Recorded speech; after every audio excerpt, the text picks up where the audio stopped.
بے شک صدقہ دینے والے مرد اور صدقہ دینے والی عورتیں اور یہ صدقہ دینے والے اللہ تعالیٰ جل شان کو قرض حسنہ دے رہے ہیں۔ حسنہ کا مطلب کیا ہے؟ پاک مال۔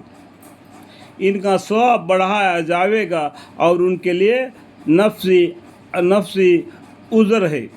دیکھو اللہ تعالیٰ نے کیا بولتے ہیں، اس کا معنی کچھ ہے، ہو بہو ہے کیا نہیں، ہو بہو ہے۔ دیکھو مطلب کیا ہے، گنے کا جو درخت ہے نا، جتنا زمین کے اوپر ہے نا اتنا ہی کھانا چاہیے، اور نیچے کھودنے سے کیا ہو جاتا ہے، مٹی مل جاتا ہے۔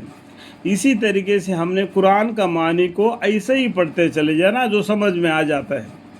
ایسا بے سمجھنے کی بات ہے ہی نہیں، کچھ بات ہے، تھوڑی سی بات ہے، اس کو رہنے دو، باقیوں کو سمجھ جاؤ۔ یہاں پر دیکھو بالکل ہوا ہوا ہے، بے شک صدقہ دینے والے یعنی ایک دوسرے کو مدد کرنے والے، غریبوں کے اوپر رحم کر کچھ دینے والے، صدقہ دینے والے، مرد ہو یا عورت ہو،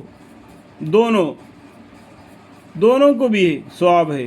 یہ نہیں کہ عورت کے لیے نماز معاف ہے، عورت کے لیے جمعہ کی نماز معاف ہے، عورت کو صدقہ نہیں دینا اور گھر سے بھاری نہیں نکالنا، ایسا کوئی نہیں۔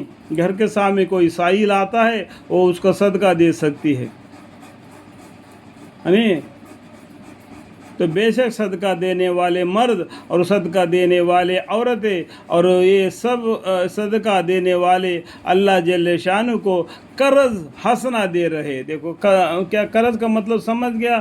اللہ کو قرض دینے کا مطلب کیا سمجھ میں گیا؟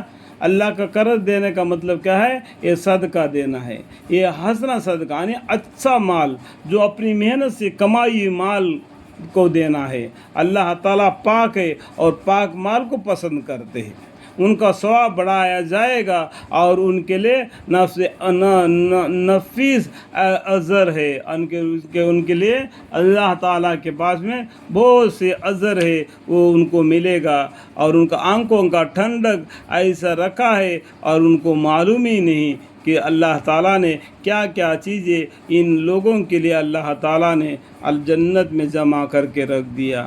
اللہ کی نعمتیں دائم رہے گی، دنیا کی نعمتیں ختم ہو جائے گی۔ اللہم اغفر